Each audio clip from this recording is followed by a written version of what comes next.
नमस्कार। आज हम चल रहे हैं साल 1948 में एक ऐसी सच्ची घटना की पड़ताल करने जिसे इतिहास ऑपरेशन मैजिक कारपेट के नाम से जानता है। सोचिए, एक ऐसी उड़ान की कहानी जिसमें विज्ञान के सारे नियम बस धरे के धरे रह गए और एक हवाई जहाज ने कुछ ऐसा कर दिखाया जो बिल्कुल नामुमकिन था। तो चलिए इस कहानी की शुरुआत करते हैं एक सवाल से कि जब तर्क और विज्ञान दोनों ही फेल हो जाएं तो क्या बचता है? क्या हमें आस्था का सहारा लेना पड़ता है? ये कहानी विश्वास और हकीकत के बीच की एक बहुत ही महीन सी रेखा पर चलती है। बात है साल 1948 की। यमन में गृह युद्ध छिड़ा हुआ था। हर तरफ अफरा-तफरी और हजारों जानें दांव पर लगी थीं। और इसी उथल-पुथल के बीच अलास्का एयरलाइंस के एक पायलट जेम्स वुटन को एक बेहद खतरनाक रेस्क्यू मिशन सौंपा गया। देखिए, ये मिशन शुरुआत से ही बहुत ज़्यादा जोखिम भरा था। जो विमान था वो एक पुराना डगलस DC-4 था और उसे सिर्फ एक खतरनाक रेगिस्तान के ऊपर से ही नहीं उड़ना था, बल्कि नीचे दुश्मन की सेनाएं भी मौजूद थीं। मतलब खतरा सिर्फ आसमान में नहीं था, जमीन पर भी था। और यहां से मुश्किलें असल में शुरू होती हैं। जानकर हैरानी होगी कि इस डगलस DC-4 विमान की जो ऑफिशियल पैसेंजर कैपेसिटी थी वो थी सिर्फ 50 लोगों की। जी हां, केवल 50। लेकिन उस दिन उस एक विमान में 150 से भी ज्यादा यमनी शरणार्थियों को बिठाया गया। जरा सोचिए, क्षमता से 3 गुना ज्यादा वजन। ये विमान अपने आप में एक उड़ता हुआ टाइम बॉम्ब बन चुका था। और ये यात्री भी कोई आम लोग नहीं थे।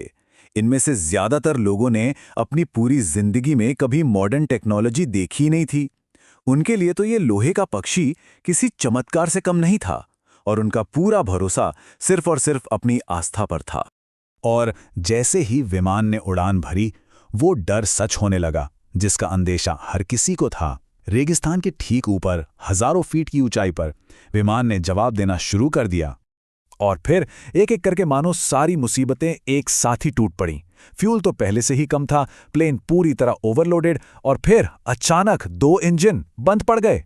कॉकपिट में हर तरफ अलार्म बज रहे थे और नीचे था मीलों तक फैला हुआ बंजर रेगिस्तान, जहां उतरने का मतलब था सीधी सीधी मौत। जब पायलट जेम्स वुटन को लगा कि अब बस सब खत्म हो गया है, ठीक तभी उस विमान में 2 ऐसी रहस्यमयी घटनाएं घटीं जिन्होंने इस कहानी का रुख ही पूरी तरह से मोड़ दिया। यहां 2 बिल्कुल अलग तरह की ताकतें एक साथ काम कर रही थीं। एक तरफ एक 12 साल का लड़का जो अचानक कॉकपिट में आया और उसने एक ऐसे फंसे हुए लीवर की तरफ इशारा किया जिसके बारे में उसे पता होना नामुमकिन था, और दूसरी तरफ एक बुजुर्ग रैबी थे जो शांति से अपनी जगह पर बैठे मंत्र पढ़ रहे थे और कहते हैं कि उनकी वजह से पूरे कैबिन में डर की जगह एक अजीब सी, एक दिव्य शांति का माहौल बन गया था। लड़के के इशारे पर जैसे ही वो लीवर ठीक किया गया, विमान थोड़ा संभला, लेकिन असली चमत्कार तो अभी होना बाकी था। विमान अब भी बिना पूरी ताकत के उड़ रहा था और मंजिल अभी भी काफी दूर थी। पायलट जेम्स वुटन ने बाद में अपनी डायरी में लिखा कि ये अनुभव उनके लिए यकीन से परे था। उन्हें बिल्कुल साफ महसूस हो रहा था कि जहाज सिर्फ मशीन की ताकत पर नहीं, बल्कि किसी और ही शक्ति के सहारे हवा में टिका हुआ है।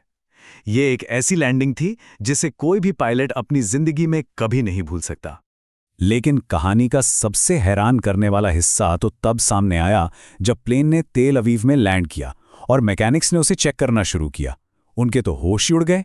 फ्यूल टैंक बिल्कुल खाली, एक बूंद भी नहीं।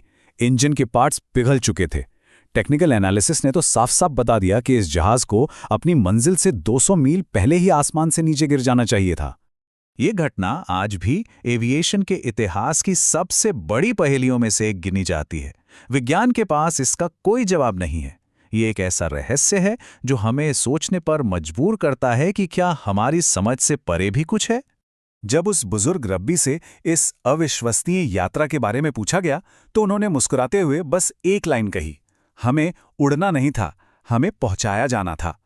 ये एक छोटा सा वाक्य था, लेकिन शायद इसमें उस पूरी घटना का सार छिपा हुआ था। तो आखिर ये था क्या? एक दिव्य चमत्कार जहां आस्था ने फिजिक्स के नियमों को ही झुका दिया, या फिर इसके पीछे कोई और गहरा रहस्य है जो हमारी समझ से बिल्कुल परे है? ये सवाल आज भी कायम है।